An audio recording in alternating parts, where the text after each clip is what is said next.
They say betrayal cuts deepest when it comes from the one you love most. Imagine standing on a cold street at midnight. Your husband's mansion lights fading behind you as he slams the door, turning your world upside down when you're pregnant with his child. In that single moment, you vow never to be helpless again. This is the story of Sarah Dalton Harrington, a woman thrown away like a disposable trinket, but fate doesn't forget. Years later, she returns stronger than ever, armed with ambition and a burning need for justice to buy the very company that made her ex-husband wildly rich. The clock read 11:47 p.m. on a cold December evening in Chicago as Sarah Dalton Harrington sat by the bay window in her living room, gently caressing her swelling belly. Her soft, dark hair fell over weary eyes. She was exhausted not just from her pregnancy, but from the palpable tension that filled the house. Her husband, Ethan Harrington, was pacing in the hallway, phone pressed to his ear, his tone urgent and clipped. This was supposed to be their dream home, an elegant brownstone-style mansion overlooking a frozen Lake Michigan. They'd moved there a few months earlier, convinced that Ethan's budding business success would only continue to climb. Ethan, with his chiseled features, impeccable suits, and fiercely ambitious spirit, had always promised Sarah the world. Yet lately, the atmosphere had turned grim. The man who had once serenaded her with weekend getaways in Napa Valley and stolen kisses in the moonlight now barely offered a kind word. Sarah tried to ignore the growing knot of dread in her stomach. They'd been arguing for months over finances, his perpetual business trips, and most painfully his growing coldness toward her. She sensed something shifting in him after he secured a round of angel investment from a well-known Texas billionaire who had once pitched on Shark Tank, the famed Mark Cuban. Ethan's startup, InnovaSpark, was on the verge of explosive growth, and with it came new faces, new women, and new pressures that seemed to erode the foundation of their relationship. Ethan hung up the phone abruptly and stormed into the living room. His expression was hard, his normally warm hazel eyes now distant. "Did I just hear you talking to my accountant earlier today?" he demanded. Sarah's heart skipped a beat. I just asked him about the medical insurance details. With the baby coming, we need to be sure. "No," Ethan snapped, cutting her off. "We don't need anything. You don't get to interfere in my business. You're not exactly a partner in InnovaSpark. You're just my wife." "Can you understand?" That Sarah swallowed hard, tears pricking at the corners of her eyes. This was not the man she'd fallen in love with. She had supported him through endless nights of building prototypes in their cramped apartment, skipping luxuries so they could invest in his dreams. She'd believed that once his idea took off, things would get better, but his success had become the wedge pushing them apart. "Ethan," she began, trying to sound calm, "I'm only looking out for our family. In about 3 months, we'll have a newborn. We need stability, not these random blow-ups and uncertain finances. You're spending more than you're making, and I'm worried." He scoffed, stepping closer, anger rolling off him in waves. "Stability. The only person destabilizing everything around here is you.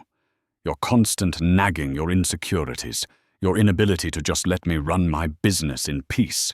Her mind flicked to the extravagant parties he'd started hosting, a swirling crowd of well-dressed tech investors, local celebrities and socialites who flitted in and out of their home. She rarely recognized any of them, and it was clear they looked at her like an outsider in her own house. She mustered every ounce of courage she had left. "If you truly believe that maybe we need help counseling a mediator something, this isn't just about us anymore, Ethan." He let out a harsh laugh. Counseling. You think I have time for counseling when InnovaSpark is on the brink of sealing a multi-million-dollar deal. I don't need dead weight right now. Sarah felt a rush of cold fear as he used that phrase, dead weight, to describe her. She pressed a hand protectively over her belly. How could he talk like this? They were about to become parents. Ethan shook his head. I've tolerated your meddling for too long. Your constant questions, your distrust, your talk about me wasting money. It's too much. This is my moment, Sarah. I won't let you ruin it. Time seemed to slow as he took a step back, scanned her from head to toe with contempt, and said the words that would forever echo in her mind. You need to go, he said, voice trembling with a cocktail of fury and arrogance. Get out of my house, she blinked. What I said, get out, tonight. Ethan, it's midnight. I'm pregnant. The words stumbled out of her mouth, heavy with disbelief and terror. He stalked to the closet and yanked out her winter coat, thrusting it at her. Take your stuff and go. You can stay in some hotel or whatever. I don't care. But you're not staying here. Sarah's lips parted in shock. She struggled to find an argument, a plea, any thread of sanity to hold on to. Her legs felt weak, her stomach in knots, tears freely streaming down her cheeks. He was serious. Please, Ethan, this is our child we're talking about. You can't just throw me onto the streets. He didn't respond. Instead, he grabbed her suitcase from the hallway, shoved it at her feet, and glared. In a daze, Sarah realized she had no choice. She glanced around the living room. She had so carefully decorated photos of their wedding in Santorini, perched on the mantel, the couch where they'd once cuddled after a tough day, the echo of laughter they used to share. All of it had disintegrated into an unrecognizable wreck, spearheaded by the man she no longer knew. Struggling to catch her breath, Sarah donned her coat. She rummaged in her purse for her phone, her fingers trembling as she dialed her friend's number. Izzy, she whispered when the call connected, voice quivering. Can you come get me, please? I'm out on the sidewalk. Isabella. Izzy Rodriguez, her closest friend since high school, responded in startled concern. At this hour, Sarah, what's going on? Sarah swallowed back sobs. I'll explain later. Please, just hurry. She glanced up at Ethan one last time, hoping for a flicker of remorse of the man who had once loved her. But his face was a stone mask, eyes hard and unyielding. Without another word, she stepped into the winter night, Chicago's icy wind biting at her cheeks, tears freezing as they fell. He slammed the door behind her. The echo of that slam felt like a judge's gavel, final and damning. Sarah stood there alone on the doorstep of what had once been her home. Less than a minute later, the lock turned. She stared at the closed door, half expecting him to fling it open, rush out and apologize. But it never happened. Lights dimmed inside, as though the house itself was done with her. Hugging her coat tighter, she carefully made her way down the front steps, the small suitcase rattling behind her. In her womb, she felt a flutter her unborn child, as if sensing her turmoil. On the curb, she waited, teeth chattering from cold and shock. The streets were eerily quiet, only the soft hum of distant traffic and the glow of streetlights to bear witness to her heartbreak. Minutes later, Izzy's car pulled up, headlights piercing the darkness. The friend's eyes were wild with concern as she jumped out and wrapped Sarah in a hug. I'm here, Izzy, murmured, guiding Sarah into the passenger seat. "I'm here for you." The moment she settled into the car, Sarah allowed herself one final backward glance at the mansion she had believed would be the setting for her happily ever after. The windows reflected the frosty moonlight, offering no welcome. A wave of nausea and heartbreak crashed over her. She inhaled deeply, placed both hands on her belly, and made a silent promise to the child inside. No matter what happened, she would fight for their future, find a way to give them the life they deserved. Ethan Harrington might have cast her aside in his pursuit of fame and fortune, but she would not disappear quietly. Life had a strange way of turning tables, and though she couldn't see it now, the seeds of her remarkable comeback were already planted. The neon vacancy sign flickered overhead, casting an unsteady glow on the sidewalk. It was 1:30 a.m. by the time Izzy drove Sarah to a nearby motel. They both knew it wasn't the safest place in Chicago, but in the dead of night with snow drifting through the air, it felt like the only option.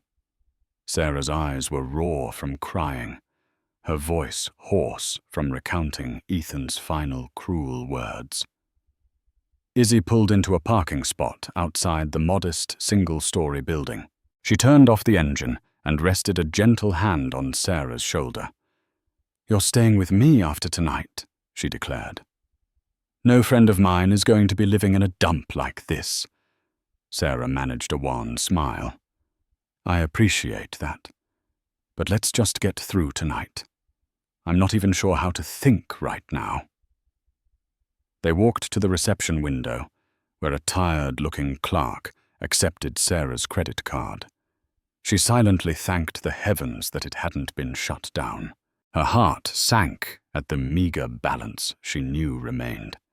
She'd spent much of her savings on Ethan's grandiose illusions, fancy dinners, the move to the mansion, and supporting his business whenever he needed an extra infusion of cash.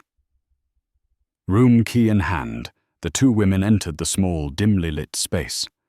A single bed, a scuffed wooden table, and a worn armchair filled the cramped quarters. The walls, painted a dull beige, exuded an air of desolation. Sarah sank onto the bed. Izzy perched next to her, rubbing Sarah's back in circles. "You are not alone," she said firmly. "I'm sorry I couldn't get to you sooner." Sarah shook her head, tears threatening to spill again. "He changed, Izzy. Ever since InnovaSpark started attracting investors, it's like I don't even know him anymore. It's not just the money, it's the power, the freedom to do anything. The more successful he got, the more I felt him slipping away." Izzy's face hardened. "It's disgusting what he did. Throwing you out at night when you're carrying his child. He'll regret it someday." A moment of heavy silence followed. "If only I had somewhere else to go," Sarah whispered. "I never thought I'd be in this position. That's what friends are for. Tomorrow you're moving in with me. For as long as you need." "Got it?" Sarah nodded, relief loosening her chest for the first time that night. "Thank you," she whispered. "I'll pay you back." "Don't even go there," Izzy replied, shaking her head. "You just focus on taking care of yourself and your baby." By dawn, Izzy guided Sarah to her compact one-bedroom apartment on the outskirts of the city. It was no mansion, but it was safe and warm. After depositing Sarah's suitcase, they settled on the couch, letting silence stretch between them like a fragile thread. "It's yours," Izzy said, softly. "The couch pulls out into a bed. I'll manage the rest." "Just rest, all right?" With exhaustion dragging her eyelids down, Sarah mumbled her gratitude before surrendering to sleep. When she awoke hours later, daylight streamed through the blinds, painting stripes on the living room carpet. She could hear the clatter of pans in the kitchen. "How about some scrambled eggs?" Izzy called. Sarah tried to smile, though her face felt stiff. Sure, she croaked, forcing herself to stand. The cold light of day brought new anxieties. She placed a hand on her belly, feeling a soft flutter. The sensation reminded her of how much responsibility she now carried, and how alone she truly was in it. While they ate breakfast, Izzy opened her laptop.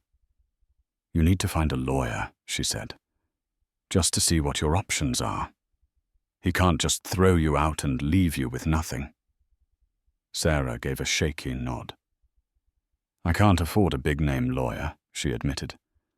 "And Ethan, he'll have the best money can buy." Izzy set her fork down with a clink. "I have a cousin who handles family law. She's not high profile, but she's good. Let me call her. If she can't take your case, maybe she can refer you to someone who does pro bono work." Gratitude welled up inside Sarah. "Thank you," she said, voice cracking. "I don't know what I'd do without you, Iz." "Let's not find out," Izzy quipped, though her eyes were full of empathy. The days that followed were a whirlwind of legal consultations, awkward phone calls with Ethan's accountants, who refused to disclose anything without his permission, and dealing with the emotional fallout. Sarah repeatedly tried to contact Ethan. Each call went straight to voicemail.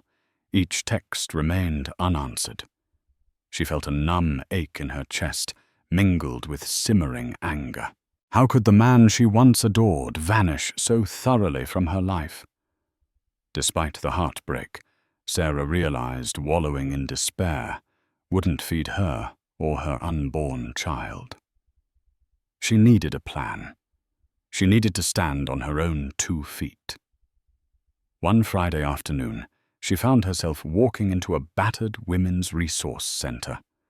The building was a simple brick structure, but inside it bustled with activity. Women talking in hushed tones, kids running around, volunteers stacking pamphlets. Sarah felt out of place among them. After all, she'd always been the supportive wife of an ambitious entrepreneur, but if life had taught her anything over the last week, it was how swiftly circumstances could change. A kind volunteer approached her.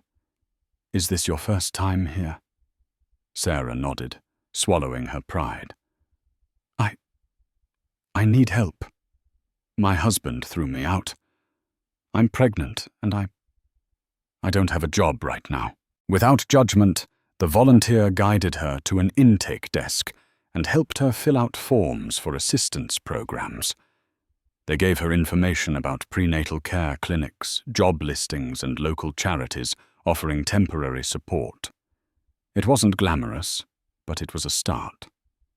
One crisp February morning, while sipping tea with Izzy in the apartment, Sarah found an odd sense of clarity, as if she'd slept long enough in the darkness and was ready to face the day. She remembered the dreams she once had, starting her own business, maybe a consulting firm. Years ago, she had studied business administration at Northwestern University, but put her ambitions on hold to support Ethan's startup dream. She opened her laptop, breathed in the scent of possibility, and began searching for online courses. If she could update her skill set, especially in digital marketing or project management, perhaps she'd land a decent job before the baby arrived. Her eyes flicked to an ad for a Women in Tech scholarship, sponsored by Oprah Winfrey's Foundation. Intrigued, she clicked the link. The program promised a fully funded 6-month course in entrepreneurship for women who faced adversity. A million doubts crowded her mind, but one resolute thought pushed them aside. She had nothing to lose by applying. Gathering her transcripts and old recommendation letters, Sarah poured her soul into the application essay. She wrote of resilience of heartbreak, turned into fuel for growth of an unborn child who depended on her unwavering strength. When she hit the submit button, her heart pounded. She glanced at her phone background, a wedding photo of her and Ethan, which she hadn't changed yet. A spark of anger tinged her heartbreak, igniting determination. "Time to rewrite my story," she murmured, turning off the phone screen. Meanwhile, across town, Dalton Harrington was busy entertaining potential investors in InnovaSpark's brand-new office tower. He strode through glass-walled conference rooms with a cocksure swagger, discussing the next big pitch. The venture had ballooned beyond his wildest dreams after Mark Cuban took an interest in the proprietary software that predicted e-commerce trends. Ethan's phone buzzed, and he glanced at the screen, Sarah. He grimaced and sent it to voicemail. He had severed ties with her the moment he realized her worries might slow him down. To him, Sarah represented old baggage and needless constraints. The top-tier lawyers he'd hired assured him that while there would be some financial obligations due to her pregnancy, he could keep everything else. What was a monthly check or two in the grand scheme of his unstoppable ascent, yet late at night in his penthouse suite, a lavish place perched high above the city, Ethan sometimes felt a pang of something. Not quite regret, more like unease. He'd stare at the Chicago skyline, illuminated by countless lights, thinking about the child that would soon enter the world without him. He shook his head, rationalizing that he was doing what he had to do. The baby would be provided for financially. As for Sarah, she had chosen to cross him with her incessant nagging and doubt as far as he was concerned. This was business, and business was about winning. 2 weeks after submitting her scholarship application, Sarah was cleaning dishes in Izzy's kitchen when her phone rang. She almost didn't recognize the unknown number. Hello. This is Marie Thompson from the Oprah Winfrey Leadership Foundation. May I speak with Ms. Sarah Harrington?" Sarah's heart skipped. "This is she. I'm pleased to inform you that you've been selected for our Women in Tech Scholarship program. We reviewed hundreds of applications, and your story stood out." Sarah's hand flew to her mouth, muffling a half-choked sob of relief. She managed a shaky, "Thank you. Thank you so much." The woman explained the details. Sarah would receive a stipend, online mentorship, and if she proved her capabilities, potential seed funding for a startup idea. Sarah's entire being flooded with gratitude and renewed hope. Here was a chance at independence, stability, and a new beginning. When she ended the call, Izzy emerged from the bedroom. "What's going on?"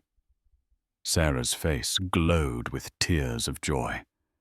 She relayed the news voice, trembling with excitement. Izzy squealed and pulled her into a tight hug. "Girl, I knew you'd do great things. This is your shot, a real fresh start." And so a door had opened when all others seemed slammed shut in her face. Sarah's resolve crystallized. She would use this program not only to survive, but to build a life that no one could ever take from her again. By the end of that day, as snow fell gently outside, Sarah curled up on Izzy's couch laptop, open, reviewing the welcome packet from the foundation. Her hand rested lightly on her unborn child, feeling small movements inside. She whispered, "I promise, little one, I'll make this work. For both of us." Spring arrived in Chicago with a shy warmth, thawing the icy streets and awakening the city to new possibilities. For Sarah, it marked the start of her scholarship program. The Oprah Winfrey Leadership Foundation had partnered with Northwestern University's Entrepreneurship Hub, so Sarah, by a twist of fate, would find herself back on a campus she once knew intimately. On her first day of orientation, Sarah felt both nervous and exhilarated. She carefully dressed in a loose-fitting blouse to accommodate her growing belly and a pair of maternity slacks. The mirror revealed a woman whose features had sharpened with resolve. Though her personal life was in tatters, This course felt like a beacon in the darkness. Inside a sleek, modern conference hall, about 24 other women mingled some young prodigies, others older professionals pivoting in their careers. They all seemed united by a quiet determination, a spark in their eyes that said, "We are ready to change our lives." A distinguished woman with a clipboard introduced herself as Dr. Leah McKnight, the program director. "Welcome, everyone," Dr. McKnight began. "Each of you has shown extraordinary resilience and talent. Our goal is to nurture that spark, provide resources, and watch you flourish. This is a safe space to share ideas, collaborate, and dream big." While Sarah settled into her new routine, Ethan Harrington's fortune soared. InnovaSpark had just announced a partnership with a major Silicon Valley firm. The news made headlines in tech magazines with Ethan front and center, hailed as a visionary. Billionaires like Bill Gates and Jeff Bezos were rumored to be aware of InnovaSpark's success story, though no direct collaboration had been confirmed. In short, Ethan was living the high-life helicopter rides, private dinners with venture capitalists, and board meetings in the poshest locales. It was during one such board meeting that Ethan had a brush with humility he didn't expect. Sequoia Capital's lead partner, a sober-faced woman named Margaret Chen, leveled him with a critical question about the company's future direction. "InnovaSpark is expanding rapidly. Mr. Harrington," she said, adjusting her glasses, "but I'm concerned about brand consolidation. Who exactly is your target market now? And how will you maintain consistent revenue streams without diluting the original technology?" Ethan blinked. "We'll pivot if necessary. That's the beauty of being agile."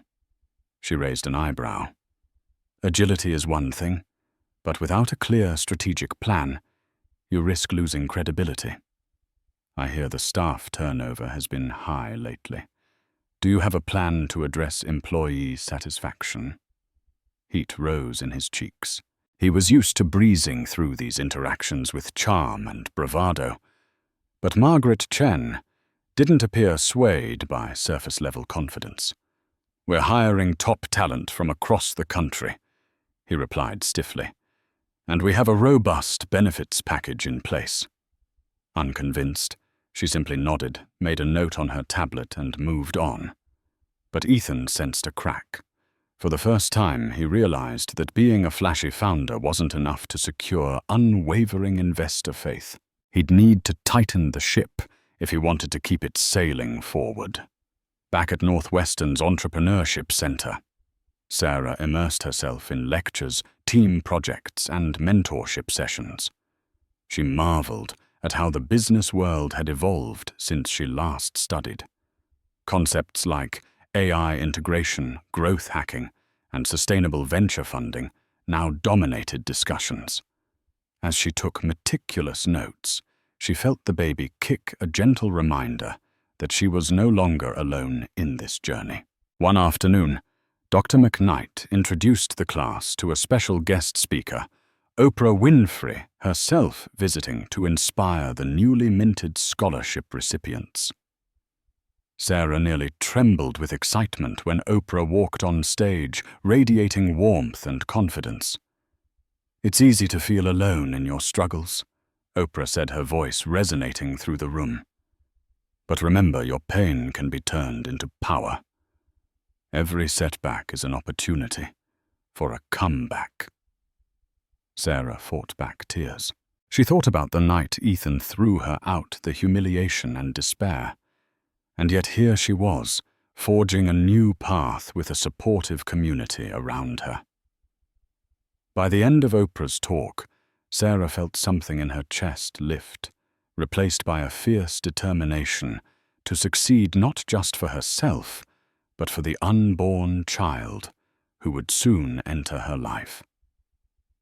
A few weeks into the program, Sarah attended a networking event co-sponsored by the Kellogg School of Management. Clutching a small folder of her sketches and concepts, She tried to mingle, though her growing bump meant she couldn't move as swiftly through the crowded hall. She eventually found herself chatting with Jonathan Friedman, a seasoned venture capitalist known for spotting early-stage winners. "You're working on a startup idea?" he asked, noticing her folder. She hesitated, then opened it. "It's in the ideation stage. I want to create a platform that connects small e-commerce businesses to AI-driven market forecasts, kind of a simplified, more accessible version of what big corporations use. I'm calling it EmberMark for now." Jonathan flipped through her sketches and mock-ups. "Impressive. Reminds me a bit of InnovaSpark, but more user-friendly, less corporate." At the mention of InnovaSpark, Sarah's stomach twisted. Fate has a twisted sense of humor, she thought. She forced a smile. "Yes, I was inspired by some of the tech disruptors in the space." Jonathan nodded. "The difference is you're focusing on smaller retailers, correct? That's a huge market segment, often ignored by larger analytics firms." Sarah brightened. "Exactly. Most mom-and-pop shops can't afford advanced predictive analytics. But if we can harness AI in a straightforward, subscription-based model, it could revolutionize how they compete." He gave her a measured look. "When do you plan to launch?" Sarah sighed. "I'm still in the research stage. Also, my baby is due soon, so I might have to juggle motherhood and entrepreneurship." Jonathan smiled kindly. "That's challenging, but not impossible. I've known several founders who started their businesses while raising children. If you're interested, I'd be happy to connect you with some angel investors who believe in supporting women-led ventures." Hope flared in her chest. "That would be amazing," she said, her voice trembling with gratitude. Jonathan pulled out a business card. "Send me an email. Let's set something up." As he walked away, Sarah glanced down at the card, heart racing. This could be the lifeline she needed: funding connections and validation that her idea had merit. A part of her also felt uneasy about the mention of InnovaSpark. She wondered how close Jonathan was to Ethan, but she quickly pushed the thought aside. She had learned the hard way that dwelling on the past only clouded her future. While Sarah's star seemed to be rising, Ethan was dealing with unforeseen complications. In the hush of his corner office, he stared at a spiraling spreadsheet. The board demanded swift growth, but the team was exhausted. Projects were delayed, investor pressure was mounting, and employee morale was dropping. The once lavish perks he offered, like gourmet lunches and weekend retreats, no longer sufficed to mask the stress. Late one evening, he found himself alone scanning through social media. He came across a photo of an old friend from college hosting a baby shower for his wife. With a pang, Ethan realized how out of touch he was with simpler joys. He quickly dismissed the feeling. Those joys wouldn't make me millions. Yet the twinge of something, call it guilt or regret, lingered. Meanwhile, on the other side of the city, Sarah pored over her EmberMark project, emailing Jonathan Friedman a refined pitch deck. Each slide was carefully crafted, highlighting market opportunities and revenue projections. She was exhausted, but couldn't let up. The baby's kicks became her metronome, reminding her of the stakes. She worked through Braxton Hicks contractions, through swirling emotions of betrayal and fear. Always the vision of a stable future fueled her. As fate would have it, a month later, Sarah's plan to pitch EmberMark to Jonathan's network was scheduled on the same day as InnovaSpark's big product demo for major investors. While Ethan showcased new features to woo potential clients, Sarah stood in a modest conference room, presenting EmberMark's simpler but innovative approach to a group of angel investors. Her hands shook slightly as she clicked through slides. She detailed how EmberMark would integrate AI-driven forecasts, handle inventory management, and streamline marketing strategies for small vendors. Her voice found strength the more she believed in her solution. She fielded questions about monetization, technical feasibility, and her ability to lead the venture. Each time she responded with clear-eyed determination, surprising even herself. By the end, a panel of 3 investors, including Jonathan Friedman, huddled in discussion. Then Jonathan turned to her and said, "Sarah, we see real potential here. We'd like to invest provided you're willing to bring on a co-founder with a technical background to strengthen your core platform." Tears welled up in her eyes, but she blinked them away, determined to appear professional. "I already have someone in mind," she said. "A former classmate from Northwestern who's now a software architect. We've discussed collaborating." Jonathan nodded. "Excellent. We'll draw up a term sheet. Let's start with $250,000 in seed funding, with the possibility of more once you hit milestones." Sarah thanked them profusely, her words tumbling out in a mix of disbelief and euphoria. After the handshake, she excused herself to the hallway, then promptly burst into tears, tears of vindication, of hope, of an unspoken "I told you so," aimed at the memory of Ethan's disdain. That evening she collapsed onto Izzy's couch, physically and emotionally drained. She was only a month away from her due date, but she felt an electric surge of optimism. She texted her mother, who lived out of state, sharing the good news. She even allowed herself a small, secret smile at the thought of Ethan eventually hearing about her success. Not revenge exactly, just a quiet satisfaction that she was not, in fact, dead weight. Yet as she lay there rubbing her belly, she couldn't help but feel a wave of apprehension. She had no illusions about how hard this journey would be. Balancing a newborn with a fledgling company might be the toughest challenge of her life. But she had faith in one indisputable truth. She was in control of her destiny, now forging a new life not defined by the cruelty of a husband who cast her out, but by the strength she found within. Looking at the clock, she realized it was nearly midnight, the same hour of her darkest day not so long ago. She closed her eyes and whispered, "Thank you to the universe, for second chances, for unexpected allies, and for the unwavering resilience she never knew she possessed." With the seed investment secured, Sarah threw herself into building EmberMark.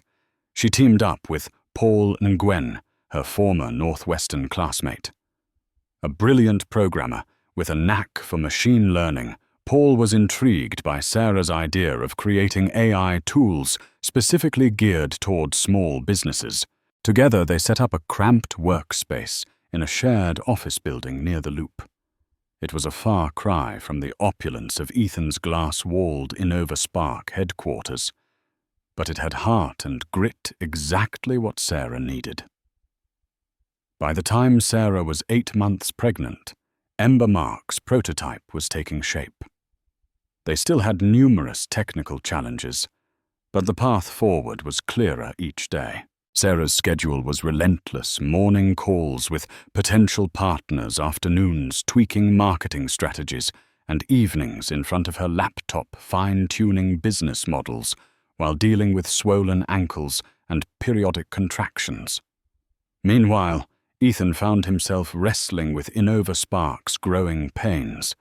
The once celebrated corporate culture was cracking under the weight of deadlines and high investor expectations. Employees complained about burnout, and abrupt firings became more frequent. Ethan's top engineers threatened to quit if working conditions didn't improve. To make matters worse, rumors circulated about a potential class action lawsuit related to the stressful environment that allegedly led to mental health issues among staff. Sitting in his luxurious corner office, Ethan glanced at the city lights beyond the floor-to-ceiling windows. He was exhausted, though he'd never admit it. A tabloid headline about him flashed on his phone screen, InnovaSpark CEO, in hot water over hostile work environment. He grimaced and tossed the phone aside.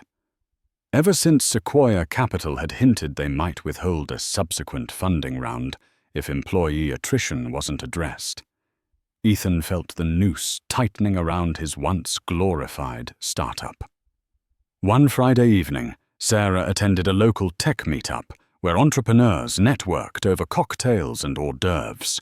She was tired and uncomfortable, her belly heavy, but these events were critical for building EmberMark's visibility. Paul helped her navigate through the crowd, collecting business cards and discussing potential collaborations. Suddenly, she spotted a familiar figure in a tailored suit across the room, Ethan Harrington. Her heart thundered in her chest. Of all the places, she hadn't seen him in person since that fateful night he had thrown her out. In a flash, memories of that moment. The icy sidewalk, the echo of the door slamming, surged back. She felt her stomach tighten in a mix of anxiety and a strange, simmering anger. Ethan was engaged in animated conversation with a group of investors, including Jonathan Friedman. Dread coiled in Sarah's stomach. Jonathan was her ally. He had believed in her vision. But he also had ties to Ethan, apparently. She considered leaving quietly, but the baby gave a firm kick as if to remind her to stand her ground. Paul noticed her tense posture. "Are you okay, Sarah?" She swallowed hard. "That's my ex-husband, Ethan Harrington, the CEO of InnovaSpark." Paul's eyes widened. That Ethan Harrington, the one who she gave a quick nod, not wanting to elaborate in public. Let's just keep a low profile. Yet fate had other plans. Jonathan, glimpsing Sarah from across the room, waved her over.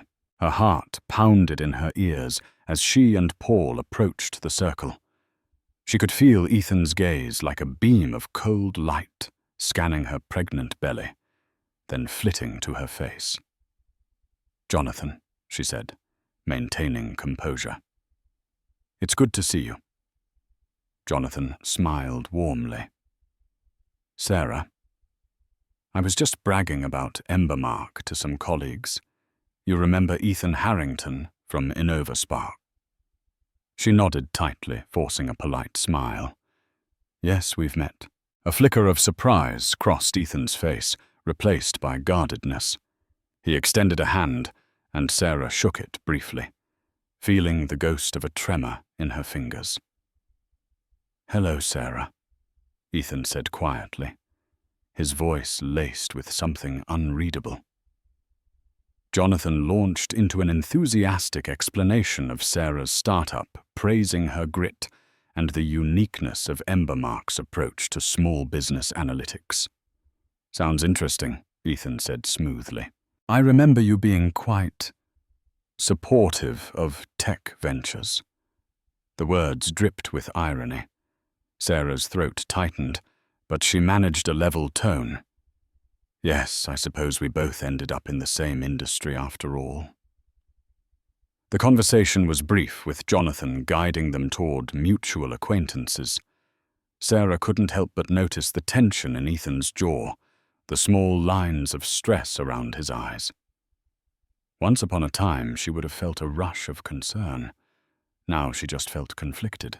Part of her wanted him to see that she was thriving without him. Part of her still ached with a sense of betrayal. When the group dispersed, Ethan caught her elbow gently. "Sarah, can we talk for a moment? In private?" She hesitated, then nodded.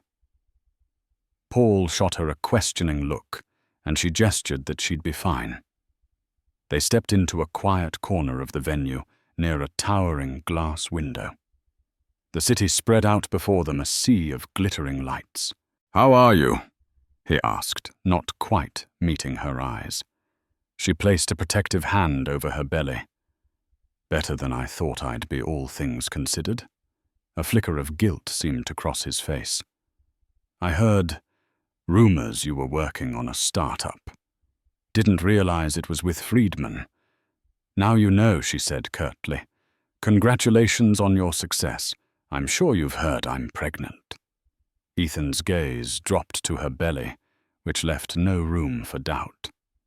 I have. Through the lawyers. A tense silence settled. Finally, Ethan spoke, his voice quiet. Look, Sarah, I didn't mean for things to get so. She cut him off, her tone sharper than she intended. You didn't mean to throw me out in the middle of the night when I was pregnant with your child? He winced. That situation was complicated. I was under a lot of pressure. You were caring about our family. Yes, I know. Her eyes flashed with a bitterness she'd fought hard to bury. She thought of the baby inside her, the sleepless nights on Izzy's couch, the humiliating visits to a resource center. Ethan had stripped her of security, yet here he was, trying to rewrite the past. He inhaled deeply. I messed up. I see that now. I can't change what happened, but maybe I can help with finances. Or Sarah laughed, but it was a hollow sound. Like child support. He nodded stiffly. That's on the table. My attorneys can contact yours. Let's work something out. Sarah's throat felt tight. Part of her wanted to hurl the offer back in his face. Another part knew she had to think about her child. Fine, she said at last. We'll see where that goes. But don't think for a second that money changes what you did.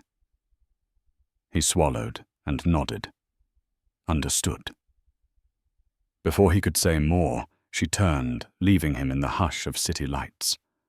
As she walked away, she felt a storm of emotions, swirling anger, sorrow, and surprisingly, a strange pity for him. He looked lost, worn out by the success he'd once craved. She pushed the thought aside, focusing on the future she was determined to carve out. That night, as she lay in bed at Izzy's apartment, exhaustion weighed her down. She replayed the conversation with Ethan, the flicker of something like regret in his eyes. She tried to drown it out with memories of his cruelty, but a question gnawed at her. What if he really did want to make amends in some small way? In the weeks that followed, Ethan's lawyers reached out proposing a settlement to cover prenatal and childbirth expenses, plus a modest monthly stipend. After consulting with Izzy and her own legal aid, Sarah agreed reluctantly. The funds would be placed in a trust for the baby. She refused to rely on Ethan's money for EmberMark, but the child deserved financial support. Life, with its own dramatic timing, didn't wait for all the legalities to settle. One morning, Sarah's water broke unexpectedly. She was alone in the EmberMark office, finalizing details for an upcoming beta test. Panic and excitement roiled inside her. She managed to call Izzy, who raced over and rushed her to the hospital. After 14 hours of labor, Sarah gave birth to a beautiful baby boy. She named him Theodore, meaning gift from God. In the private hospital room, she cradled Theo in her arms, overwhelmed by a profound mixture of love, relief, and triumph. Izzy stayed by her side, snapping photos and wiping tears. Paul, though awkward around newborns, dropped by with flowers and an enormous teddy bear. Sarah gazed at her son's tiny fingers curled around her own.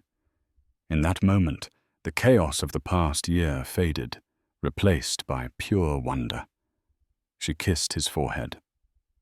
We made it, little one. We made it. Ethan didn't come. Word must have reached him, but he stayed away, perhaps not ready to face the consequences of fatherhood. The hospital forms listed father unknown by Sarah's choice, a move that stung but felt necessary. She refused to let his name overshadow Theo's first breath of life. In a quiet moment while Theo slept, Sarah stared out the window at the bustling city below. A surge of gratitude welled up. She had found a path forward when everything seemed lost. She had a healthy baby, a budding startup, and a resolute spirit. And somewhere in the back of her mind, a new idea was forming, a vision of the day she would reclaim not just her personal life, but also stand in a position of power that even Ethan couldn't ignore. Little did she know the grandest twist of fate still awaited her. 6 months. That's all it took for EmberMark to go from a fledgling startup to a buzzworthy disruptor in the tech world. With Theo cradled in one arm and her laptop balanced on the other, Sarah juggled motherhood and entrepreneurship with tireless determination. Sleep-deprived but driven, she led the company with heart, and the results showed. Small businesses flocked to EmberMark's affordable AI-driven analytics. Fed up with overpriced, bloated tools, they embraced Sarah's user-friendly platform. Media outlets took notice. Headlines called her the single mom CEO, shaking up Silicon Valley. Photos of Sarah baby carrier strapped on as she typed on her laptop circulated widely, capturing public admiration. Meanwhile, Ethan Harrington's world was unraveling.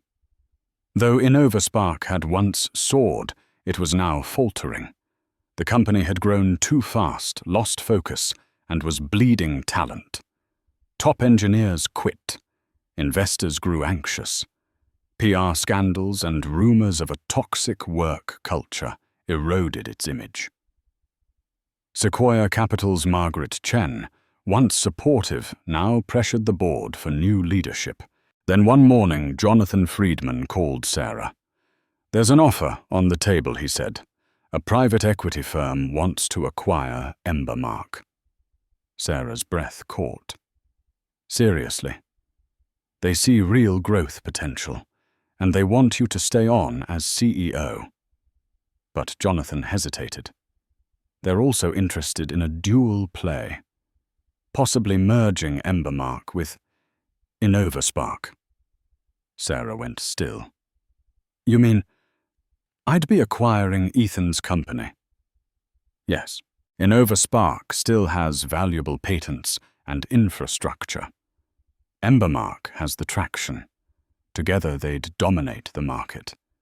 They want you at the helm." The thought was surreal. The very company that had propelled Ethan to fortune and destroyed her marriage might soon be hers.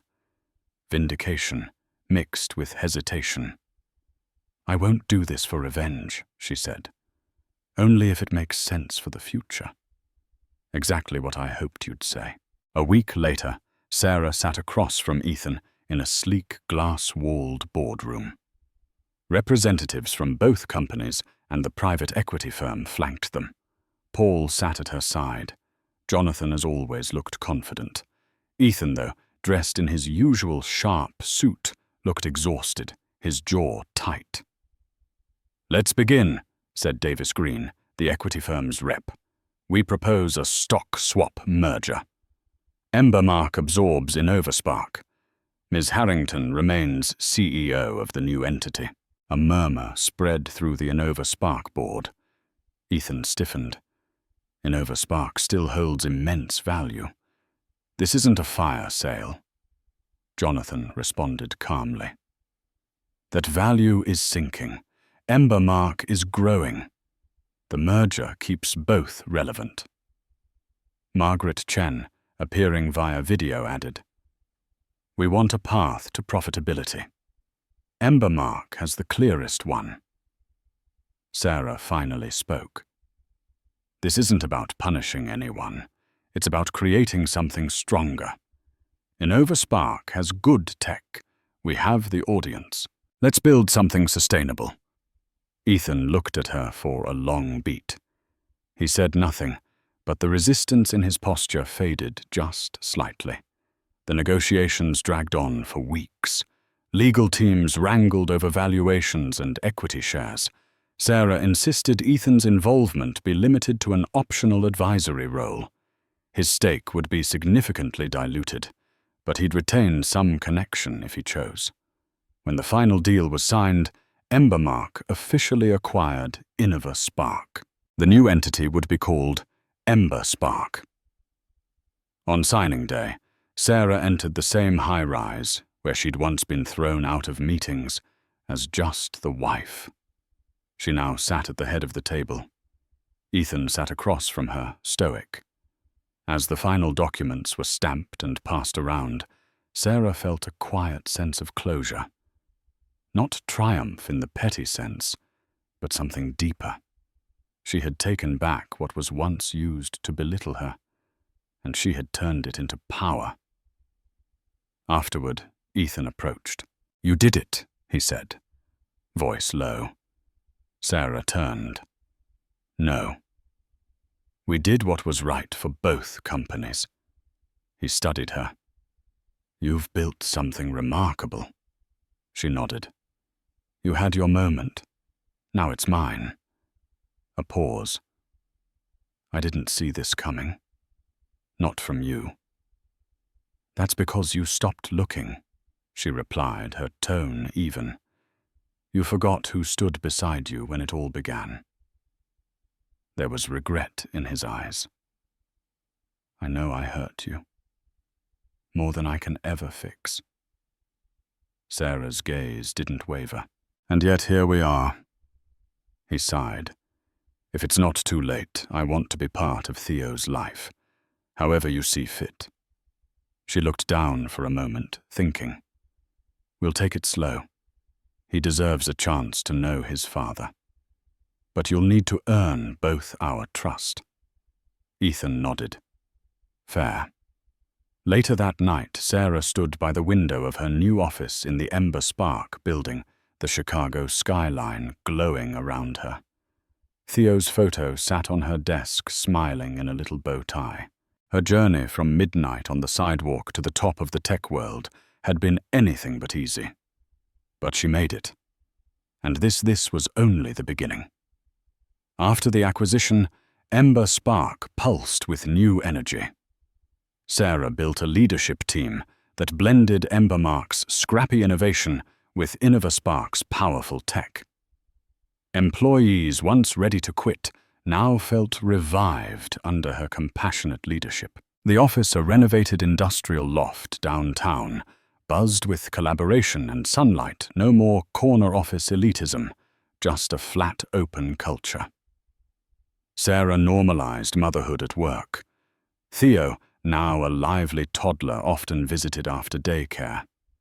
Staff adored him, and Sarah's visible dual role as CEO and mother inspired admiration and respect. She made it clear women didn't have to choose between ambition and family. The company's upgraded analytics suite, fusing InnovaSpark's patented algorithms with EmberMark's usability, was a hit. Small businesses long priced out of tech solutions flocked to what the press dubbed the people's analytics.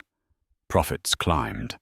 Sequoia Capital's Margaret Chen praised Sarah's culture of innovation and empathy. Meanwhile, Sarah and Ethan's dynamic remained cautiously civil.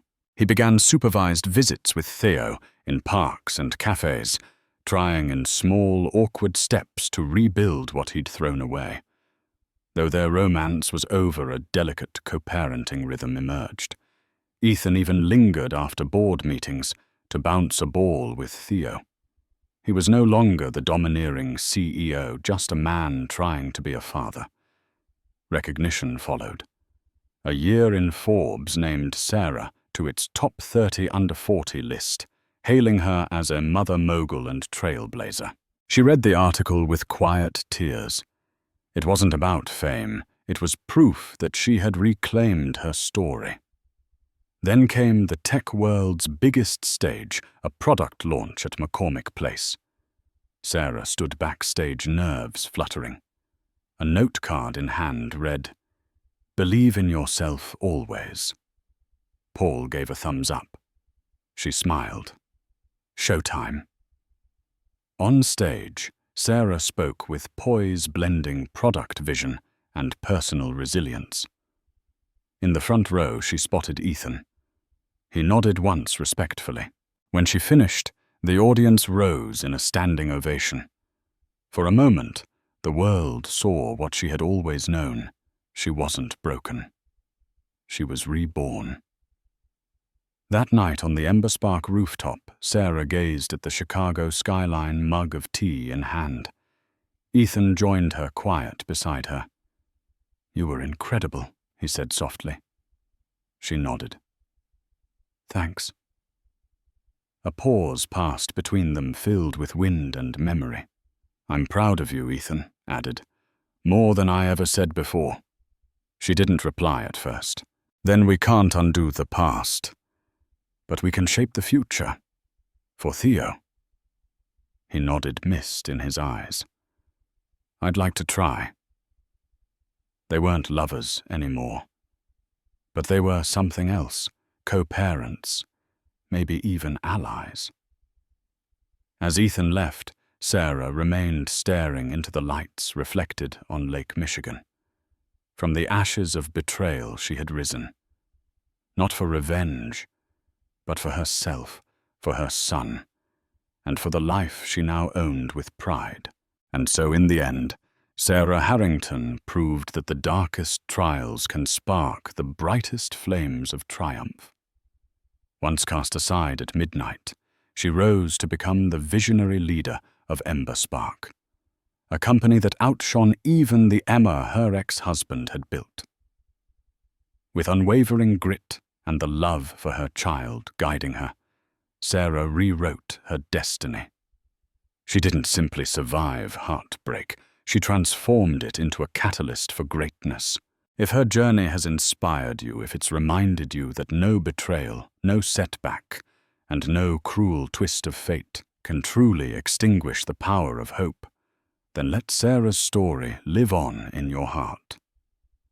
Please like, share, and subscribe so we can continue exploring stories of resilience and redemption. Every gesture of support fuels our mission to spotlight untold tales that remind us we all have the strength to rise again. Thank you for watching, and remember to keep believing.